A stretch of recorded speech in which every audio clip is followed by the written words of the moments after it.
నా పరుగు తుద ముట్టింపా నాకు కృపను మెండుగా నొసగును. నా పరుగు తుద ముట్టింపా నాకు కృపను మెండుగా నొసగును. విశ్వాస మార్గములో విసుగక పరుగెత్తెదను. విశ్వాస మార్గములో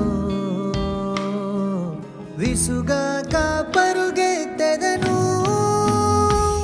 పరలోకమే నా సొంతము, పరలోకమే నా సొంతము.